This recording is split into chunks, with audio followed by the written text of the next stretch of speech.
Liz Truss, who took charge as the Prime Minister of Britain just 45 days ago, has now tendered her resignation.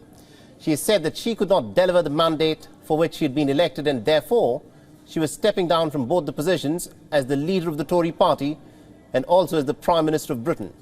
So there will be yet another leadership contest within the Tory party, but this time round it will be completed in a span of a week. And this comes after she met with the chairman of the 1922 committee of backbench MPs, as more Tories have in fact called her to quit. The Chancellor Jeremy Hunt, interestingly, has confirmed that he is not going to be in the running to be the next leader of the Conservative Party. Liz Truss has been in office for just about 45 days. This is the shortest tenure of any British Prime Minister. The Truss's problem began when her first Chancellor, Kwasi Kwarteng, spooked the financial markets with his mini-budget that he delivered on the 23rd of September. And her stepping down today follows some pretty dramatic scenes in the House of Commons last night over a vote on fracking. And the 1992 committee head, Graham Brady, said that a new leader will be in place by the 31st of October. And he also said that it is possible to conduct a leadership ballot by the 28th of October. The Britain's Labour leader, Keir Starmer, on Thursday demanded for an immediate general election after Prime Minister Liz Truss resigned following just 6 weeks in charge at 10 Downing Street. Now, he said that the Tories cannot respond to their latest shambles by yet another simple clicking of fingers and shuffling of people at the top without the consent of the British people. He said, and I quote him here, "We need a general election now."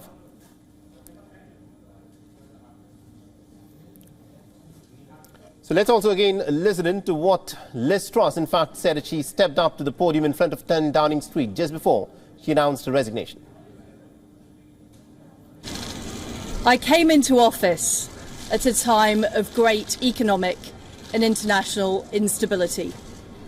Families and businesses were worried about how to pay their bills. Putin's illegal war in Ukraine threatens the security of our whole continent.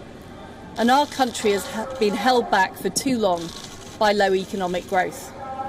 I was elected by the Conservative Party with a mandate to change this. We delivered on energy bills and on cutting national insurance. And we set out a vision for a low-tax, high-growth economy that would take advantage of the freedoms of Brexit. I recognise, though, given the situation, I cannot deliver the mandate on which I was elected by the Conservative Party. I have therefore spoken to His Majesty the King to notify him that I am resigning as leader of the Conservative Party.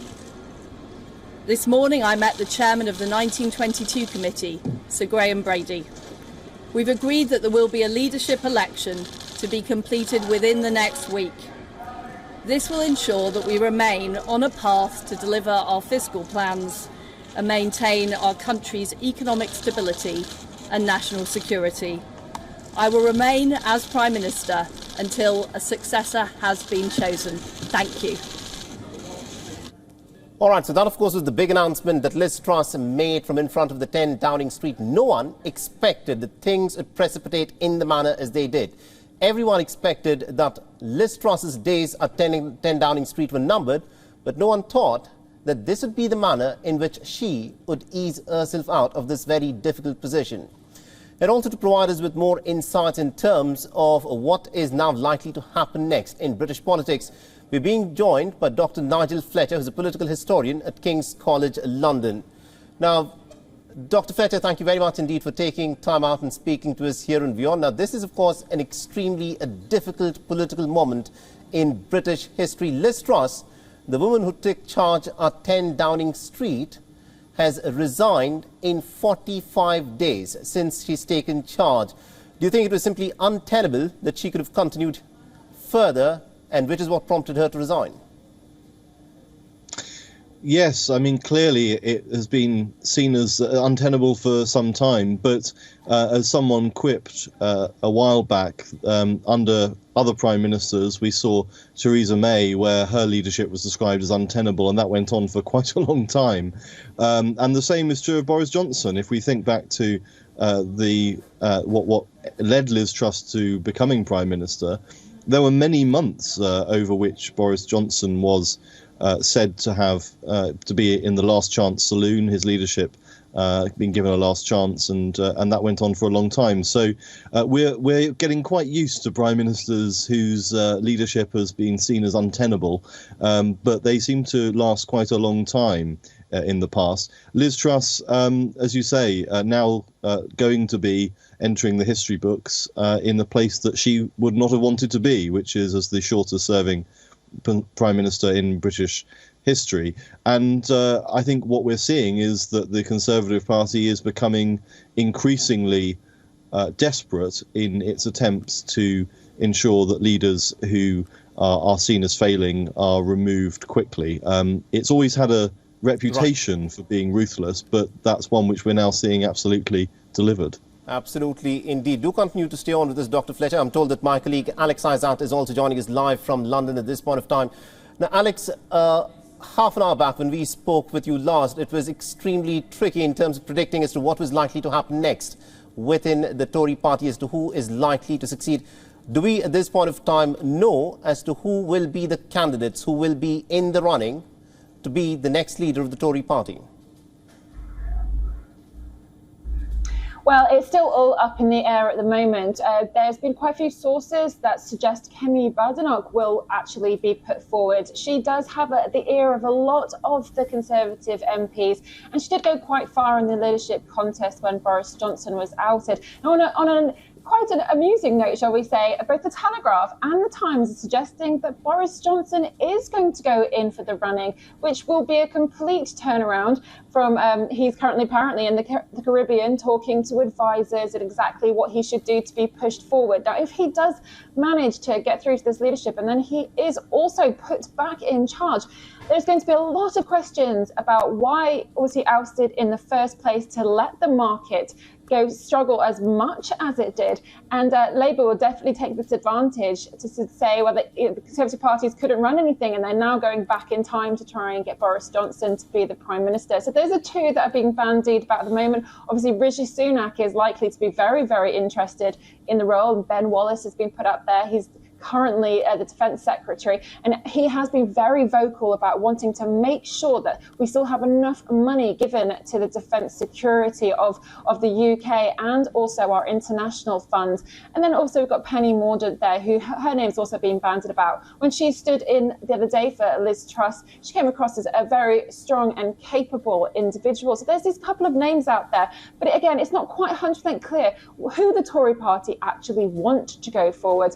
When they kept saying that they didn't want Liz Truss, they didn't suggest another person. There's no unifying candidate that they want to put forward. It could well be that just for the meantime, we're expecting that obviously we'll, on the 31st of October, we'll be seeing this report, the forecast from the OBR. So we should have someone else in place there. So we're not expecting too much of a cabinet change straight away, as the new PM will be put in place on that Friday before.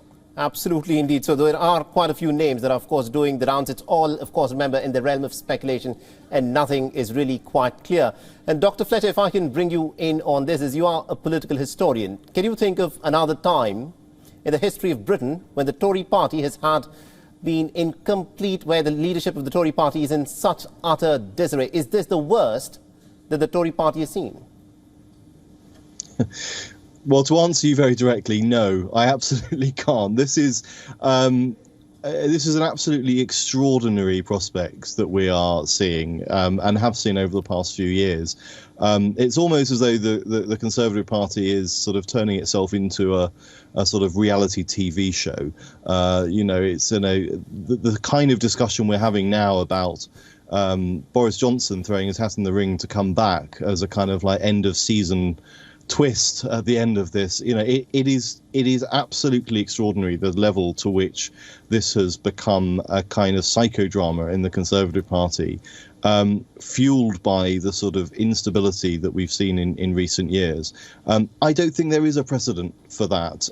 History, we're always asked as historians, what is the precedent for this? Is there a previous? History doesn't repeat itself, but we are used to there being certain bits of it that kind of rhyme. And so there are examples of, for example, the ERM crisis in 1992 of Black Wednesday, where the Conservatives lost their economic credibility. We're used to that, to referring to that. There's Suez. There's all these other moments of crisis that we can say what we're seeing is similar to that.